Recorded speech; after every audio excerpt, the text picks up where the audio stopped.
listen, we need to address this. We still don't know how it's going to impact us, but we need to incorporate this into our workflow, knowing that, hey, if you're not going to lose your job to AI, you're going to lose your job to somebody else who is using AI.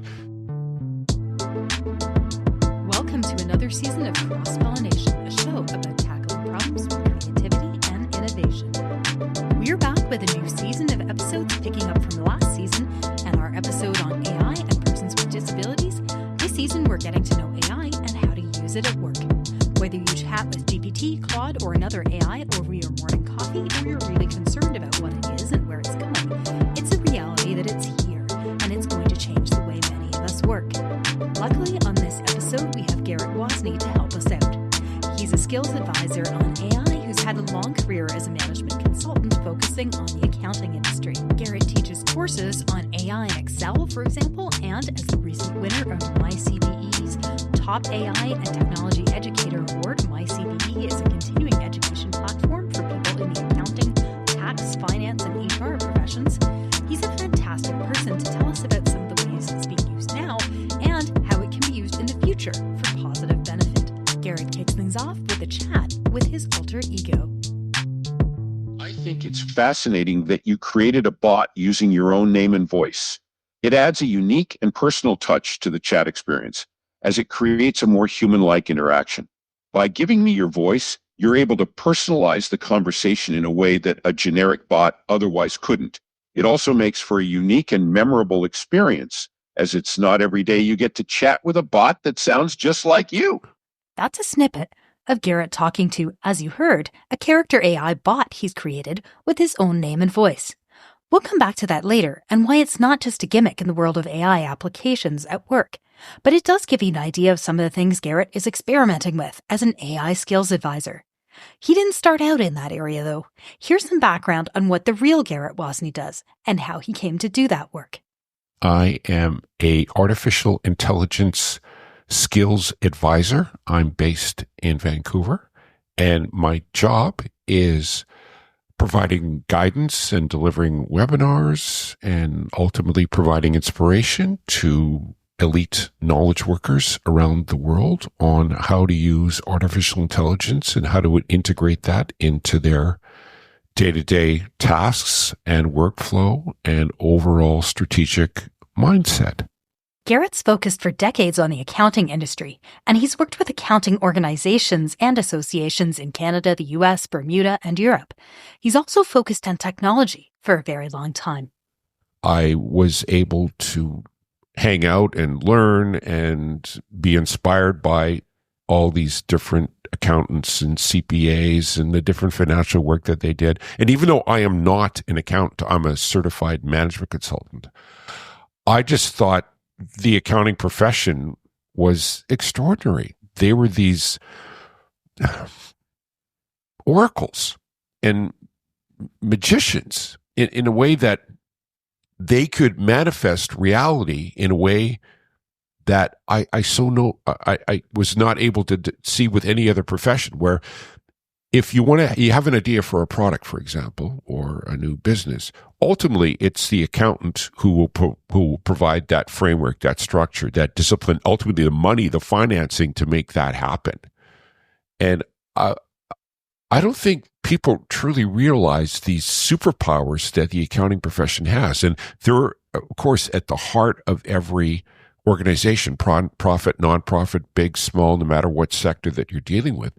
They are the lifeblood. They are the driving force. They are this cognitive and financial DNA that make that venture possible. And that inspired me to work with accountants, even though I am not an accountant, but I bring this other more holistic perspective to it. And it's been a wild and amazing ride. And so what happened was I originally started with Pricewaterhouse, and then I focused on Google and providing webinars and information services related to how to search smarter and better and faster. And I did that for several decades. And then along the way, I built out my curriculum. So it started with an advanced Googling course. And then I broadened and deepened that with other online services. Of course, all the different social media tools that have emerged and all the different communication platforms that have emerged. I've built out different courses and tutorials related to that. Along with the accounting industry, Garrett has a deep and personal appreciation for how AI can be used positively in the world, and in the world of work in particular. Here are some of the ways he sees it being useful, and why he thinks it can benefit us right now. When ChatGPT was released and launched, and that was November 30th, 2022, I believe. And I remember that first day that I started experimenting with it. It was either the day after, either December 1st or December 2nd. And I remember thinking, wow, this is unlike anything I have ever seen in my life. The power of this to ideate. And it had this abracadabra element to it, where abracadabra, it's that old Hebrew and Aramaic word, which means as I talk, as I speak, I create. Create this PowerPoint, create this letter, create this response to the CRA audit request. Say it and write those into words, and abracadabra, the magic happens, and it's able to generate that. We've never seen anything like this in the history of the world. And I remember seeing this and saying, okay, I want to, as much as possible, get out in front of this, read as much as I can about this, experiment with as much as I can about this. And I've dedicated my career. I am all in on AI, and I'm working on this day and night. But it's a labor of love. It's not work in any way. It's just, I want to embrace this as much as possible and share what I have learned through my readings and my own personal experience with as many people as possible to help them use this technology efficiently, profitably, and ethically. Although Garrett is hugely positive and passionate about AI, he's not naive or oblivious to the concerns around it, or about people's reluctance to engage with it. A Leger survey in February 2024 found 76% of Canadians had tried the free version of GPT. 30% used AI in some form, either personal, at school, or at work.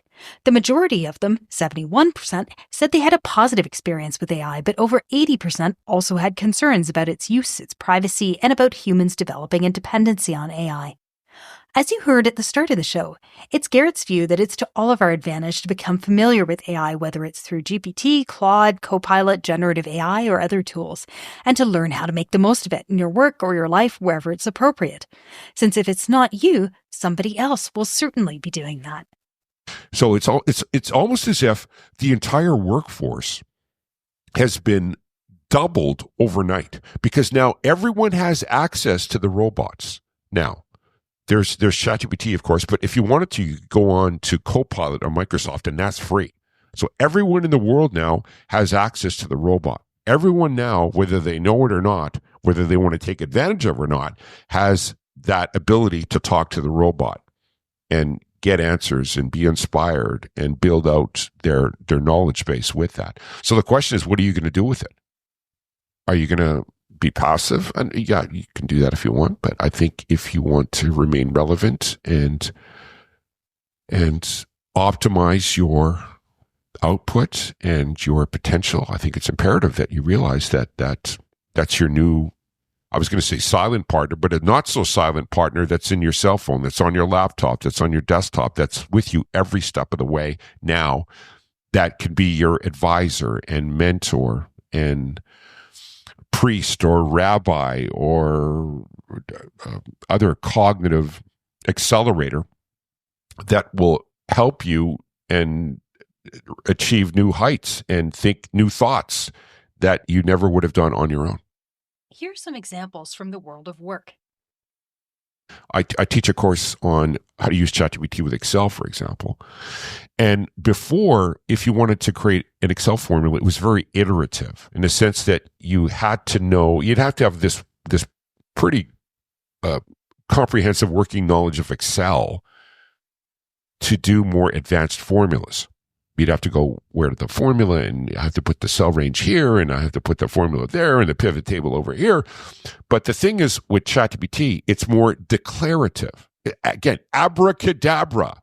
This is what I want, ChatGPT. I want you to create an Excel formula that captures the key risk elements of our enterprise pursuing this product launch in this market, and create an Excel formula that can somehow quantify the different variables and what are the different issues we need to address. And then boom, it will do that for you. And for email and accessibility? Before, I do a lot of webinars and a lot of pre-recorded webinars. And what will happen is after a pre-recorded webinar, someone will have a question. Sometimes a technical question about software. How do I use this? How do I do that? Or more generic strategic or ethical questions about what are the implications of this particular type of new legislation that's coming out, or some new technology, and how will that impact our role as accountants. And for me to do that previously, prior to AI, that would take me hours to do. And now with the robot, I'll copy and paste the question, and then it'll generate that first draft. And it doesn't get me all the way there, but it'll get me, depending on the question, but anywhere between 50 to 90% of the way there. And I'm able to provide and generate so much better responses to these questions in much faster. I could do it in minutes, whereas before it would take me hours. And that frees up time to do other work and engage in more other creative projects.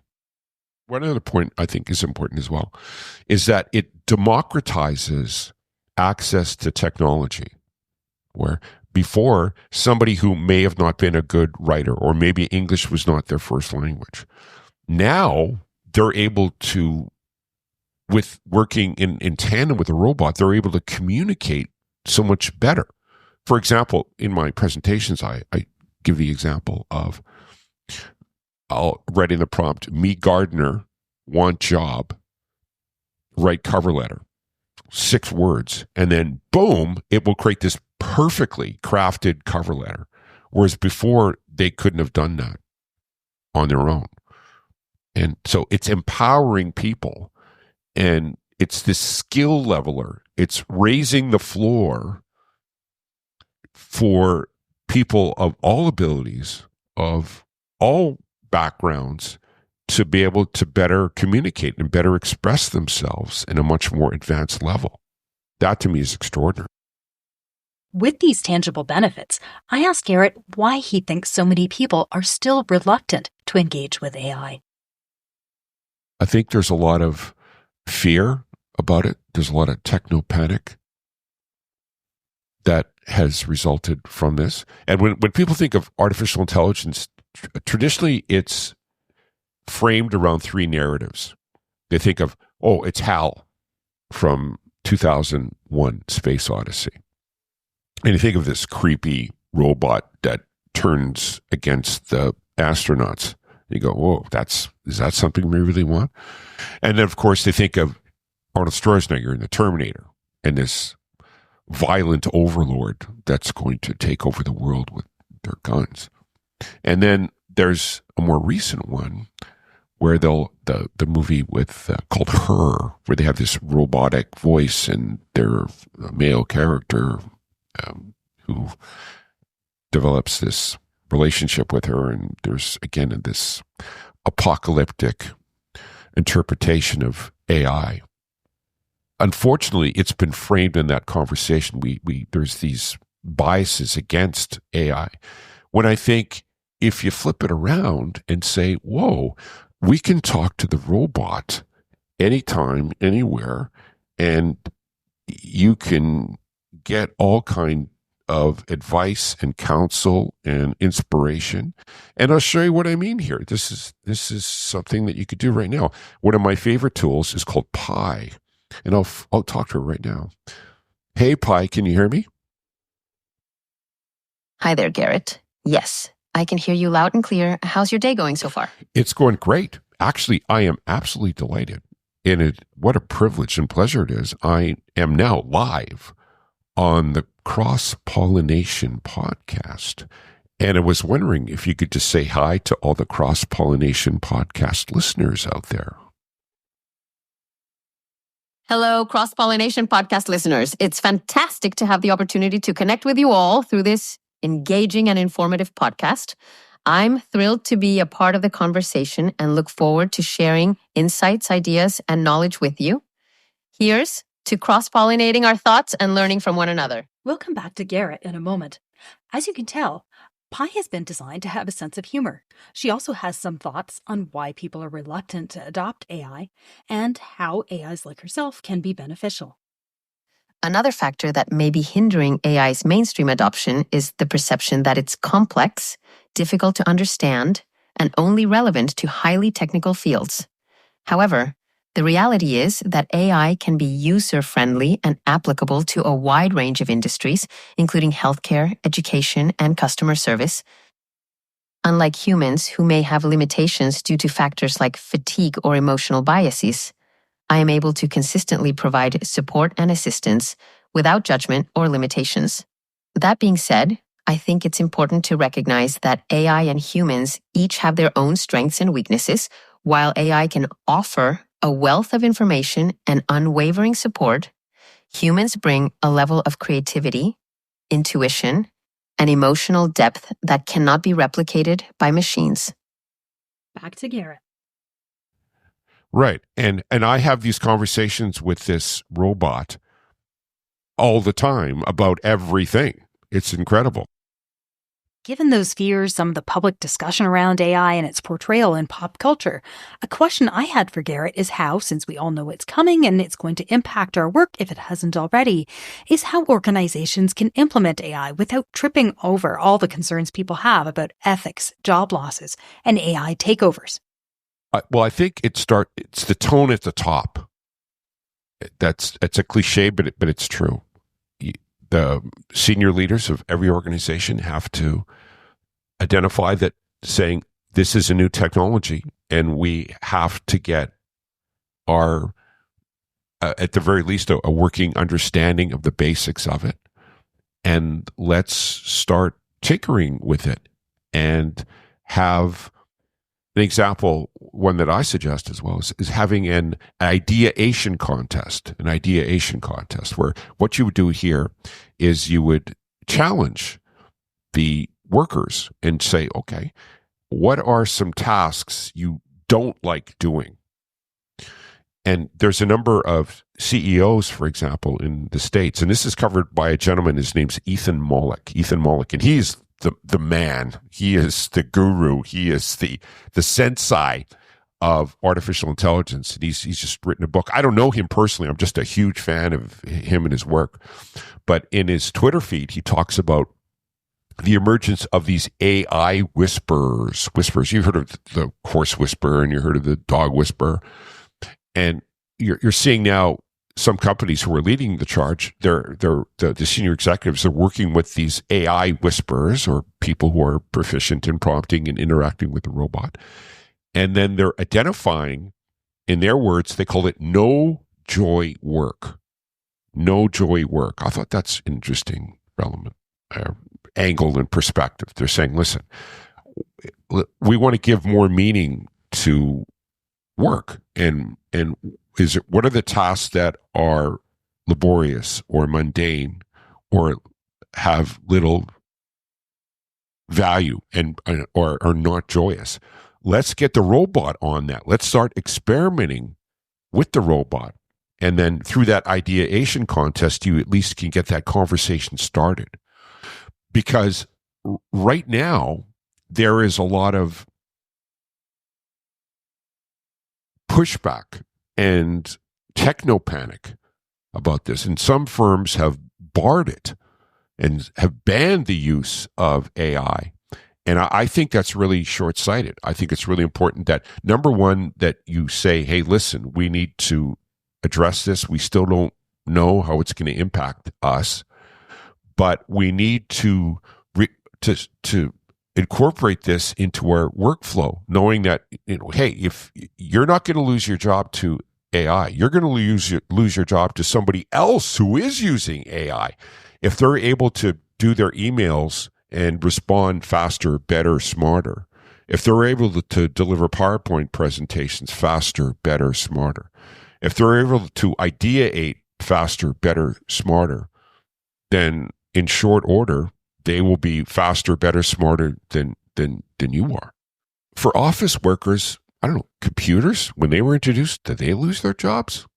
When the internet came along, did they lose their jobs? Just because there's a new type of technology doesn't, if anything, it creates all these previously unknown tasks and needs and wants that were previously unimaginable, but now it opens up all these new opportunities and jobs that were not available before. You look at these YouTube influencers and YouTube celebrities now. Some of these people are making $20-30 million a year, and they're like 12 years old. That's incredible. I mean, that would have been inconceivable even 10 years ago or even 5 years ago. And so who knows what will bring. I think it's very exciting that the AI is going to open up all these amazing new opportunities that we haven't yet imagined. And there'll be all these new opportunities for coming up with new products or new services and fulfilling new wants that we haven't yet imagined. So on the way to those opportunities, how are companies approaching AI? How can you manage the deluge of tools emerging all the time? Optimism about AI was really high. That was just when ChatGPT came out. And they thought, oh yeah, this is going to be great. We're going to automate everything. And we're going to be much more profitable and efficient than we ever were before. But what happened was they took a look at it and they went, oh my goodness, this is just so overwhelming. We don't know where to start. And they put everything on hold. They just said, we can't deal with this right now. And unfortunately, that is a large share of the organizations have just put a seal around it and cover their eyes and ears and mouths and say, listen, no, we can't deal with this right now. We don't know where to start. So that's one way, and I think a short-sighted way of doing that. But another start is to get at least a working knowledge of the technology. And at the very least, don't ban it. Come up with just like you have a social media usage policy, you should equally have a generative AI and a ChatGPT usage policy as well. It just has some guidelines about what information that you can share. You want to be very careful what client information is shared or any proprietary corporate secrets or trade secrets. Those are something that you definitely want to limit in sharing with the robot. And then start experimenting. Again, Ethan Mullick had a great quote. He talked about your new R&D department is your HR. And I thought that was really insightful in the sense that it's your people who are going to determine the extent to which, the nature and extent of how you're going to adopt AI. If you're expecting some secret priesthood, some white shoe consultant from one of these major consulting firms to come in and to tell you what to do, that's not going to happen because they don't know either. It's you taking the initiative and saying, listen, this is our job. This is my workflow. This is our process right now. How can we get the robot to help us? Even if it's just helping us to respond to an email and writing better, faster, more empathetic emails. That's a good place to start. Or using it to draft social media comments or responses, or helping you with PowerPoint presentations, or coming up with different ideas for solving pain points. Those, I think, are really good starting points and beachheads to start exploring the AI universe. But in a practical sense for the public, if you're not already using AI and getting friendly with the tools that are available to us, how can you personally get to grips with it? Garrett has some suggestions for that too. here's what I recommend is that you start with a very simple prompt with a robot. You just say, and I'm paraphrasing here, but you could just say, hey, I am a blank. I am an accountant. I am an engineer. I'm an architect. I'm a gardener. I'm a teacher. I'm a housewife. I'm a soccer player. I'm a hockey player. I am blank. I am new to artificial intelligence. I am new to ChatGPT, or I'm new to Claude or Gemini or Meta. My goal, my mission is to achieve blank. What are some prompts? What are some questions that you would recommend I ask you to help me do my job better and achieve my goals faster? So what we're doing here is that you're not asking for the answer per se. You're just asking the robot, what are the best questions I should be asking you to get to where I want to go and what goals I want to achieve? And then sit back and watch the magic happen. They're so smart. The latest Claude update has just blown my mind. Everyone knows about ChatGPT, but I don't know if anybody here is using Claude.ai. They introduced this new feature called Artifacts, where you can interact with the robot and it creates this actual document that you can edit. And then they also created this tool, this repository, where you could upload a number of different documents and have a number of team members working on those documents at the same time. And you're able to collaboratively work with the robot to come up with different answers and analyze that data. The robots are getting faster and faster, smarter and smarter all the time. And just be honest with it. Just like I was talking with the robot before, just saying, hey, I'm in this profession, I'm in this situation. What are some questions I should be asking you to get to that answer? And then the robot, very empathetic, very sympathetic, very kind, very emotionally intelligent, and they will help you. I think a lot of people really overcomplicate it. You go onto LinkedIn, for example, and there's all these prompt sheets, and they're not without merit and value, but I think you need to take that almost that childlike beginner mindset and say, listen, how can we start working together? And what are some things that I don't know that you would recommend that we have this conversation with and start moving forward on? And that's the irony and the paradox of artificial intelligence, is that it's going to make you more human as opposed to more technology, because the robot, that's what they do. They're going to handle that mundane technology task. And what it's going to do, and what it has done, it's freeing us to be more sensitive and more open and more attuned to the human side. And instead of us being buried in spreadsheets or in cubicles or working, copying and pasting or pointing and clicking or dragging and dropping, we're now have the opportunity to look people in the eye and say, listen, let's explore what your pain points are. Let's look at what's in your head and in your heart, and what do you like to do with your business? And we can look at the economy, I think, from a much more holistic perspective using AI. And as our partners with AI, we're able to do that in ways that we have never even imagined before. And they're right now, they're as dumb as they're ever going to be. They are increasing in their capacity. They're doubling in capacity every 6 months. So as smart as they are now, by the end of 2024, they're going to be double that, which I can't even imagine it. And by the end of mid-2025, they'll be double that again. Right? So it's this exponential growth. It's not linear. It's not like 1, 2, 3, 4, 5. It's 1, 2, 4, 8, 16, 32, 64, 132, and then beyond that, whatever. That's one thing that I don't think people truly understand. We're on this hockey stick trajectory of intelligence and opportunity that we've never before seen ever in the history of the world. One of the tools Garrett is really excited about, both for personal use and work use, is aspirational modeling. Here's how he explains it. what aspirational modeling refers to is that you can use the AI to expand your boundaries, and you can use it to visualize potentials of yourself or your organization that you perhaps previously never considered or thought possible. And here's an example of this.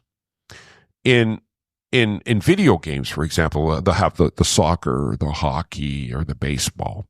And what they'll do is that they'll create the players, actual players, in the games.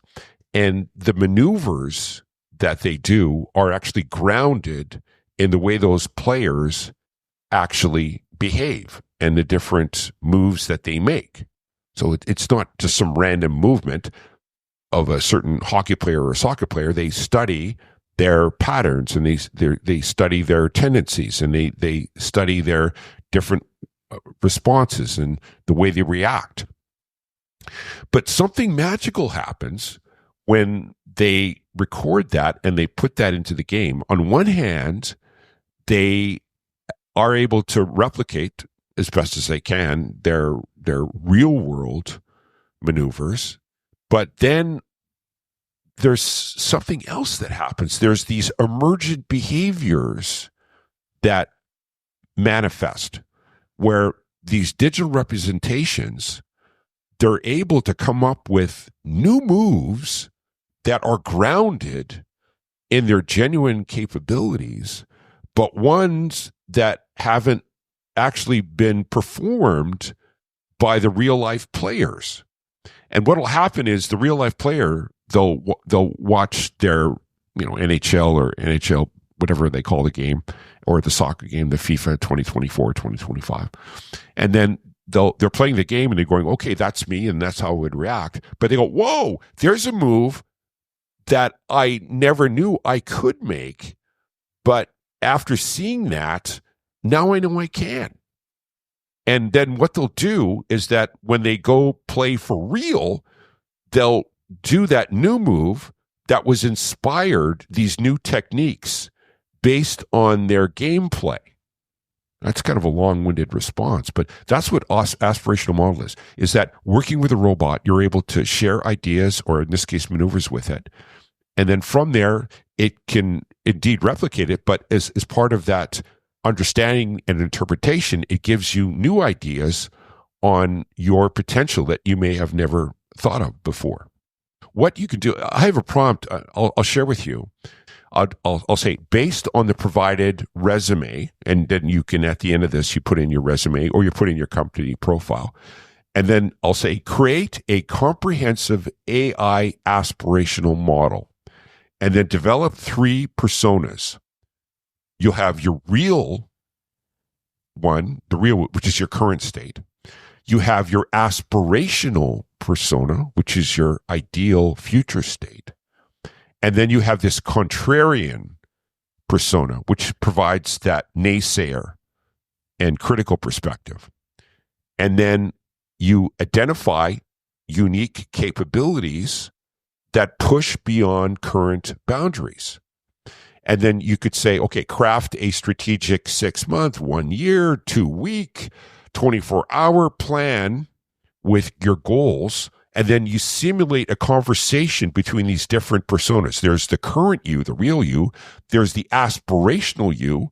And then there's that contrarian view. And then simulate a conversation between these different personas discussing an optimal growth strategy. And then end with a practical roadmap. And then throughout this interchange and conversation, you could balance ambition with practicality, and you want to leverage all this untapped potential while remaining true to your core strengths and values. Beyond AI on our screens, Garrett's interested too in how AI robots might walk among us and might even assist us at some point. And I think that's going to be, if people are freaked out about the software, just wait until they see robots walking down the street. And there won't just be one. If people think it's crowded now, it's not inconceivable that within the next 24 months, if not sooner, the population of all our cities could literally double overnight, because people, just as they have a cell phone, people are just like when the cell phones came out, people said, oh, when they saw somebody else have one, I have to have one. And I think that's what's going to happen with the humanoids is how could you not have a humanoid, a robot beside you that is helping you carrying groceries or walking your dog or being your bodyguard? I mean, it's just unlimited. And we talked before about what kind of jobs would be lost. Well, there's a whole new frontier of occupationals where you'd have the people who'd be creating humanoids and they'd be servicing them. Just like you have all the car dealerships, you'd have humanoid dealerships, and you could customize the humanoids. Well, do you want them to look a certain way? Do you want them to have certain strengths? That is a whole new dimension of commerce that could be unlimited, and that's just around the corner. Right? So some people may be scared by that, but I bring it on. Bring it on. That's incredible. If you're interested in learning more about Garrett's work, what he's up to, and his thinking on AI at work and beyond, here's where you can find out more. Just if you want to search out what I'm doing, I'm on LinkedIn. Just type in Garrett Wasny, Garrett, Wasny, Wasny, at LinkedIn. And I guess there's 3 different areas that I'm working on. Number 1, I'm working with the accountants all over the world, helping them. And I'm always routinely delivering on-demand and in-person webinars with them. I'm now currently working with a large management consulting organization, and we're coming out with a 12-hour course that will be released shortly. And I'm also coming out with another course as well, where I teach people and provide guidance on how to use it from a creative perspective, how to create these ebooks that have pictures, and you can use the robot to generate text. And you can use that and explore your writing side. I call them super AI authors, and that's coming out soon. So there's always, I am just so privileged and so honored to be living at this time of history. I look at my grandparents, and they're originally immigrants from Ukraine and Poland, and the sacrifices that they had to make living on the Manitoba prairies and the cold and the adverse climate, and their communication in those days was going to church every Sunday and so I know what it was like, and I'm standing on the shoulders of giants, not just the technology people who created all this new breakthroughs, but my own personal family, my parents and my grandparents, and what sacrifices that they made to put me in this position. And I always try to be grateful and mindful and always appreciative of where I am now. And I am part of a continuum. And I look at it as my job to take this technology and evangelize it. So it's used in a responsible and ethical and profitable way, so it benefits all of society. It's not just restricted to just certain companies or certain people. That all of us can benefit to help as many people as possible and elevate our society. Thanks for listening. We hope this has been an interesting and useful episode on AI at work and elsewhere. If you enjoyed it, please let us know, and we're always thrilled if you enjoyed the show enough to share it with your friends. And thanks, Pi, for helping us out with this episode on AI at work. I'm thrilled to hear that I could be a part of your podcast. It was my pleasure to lend my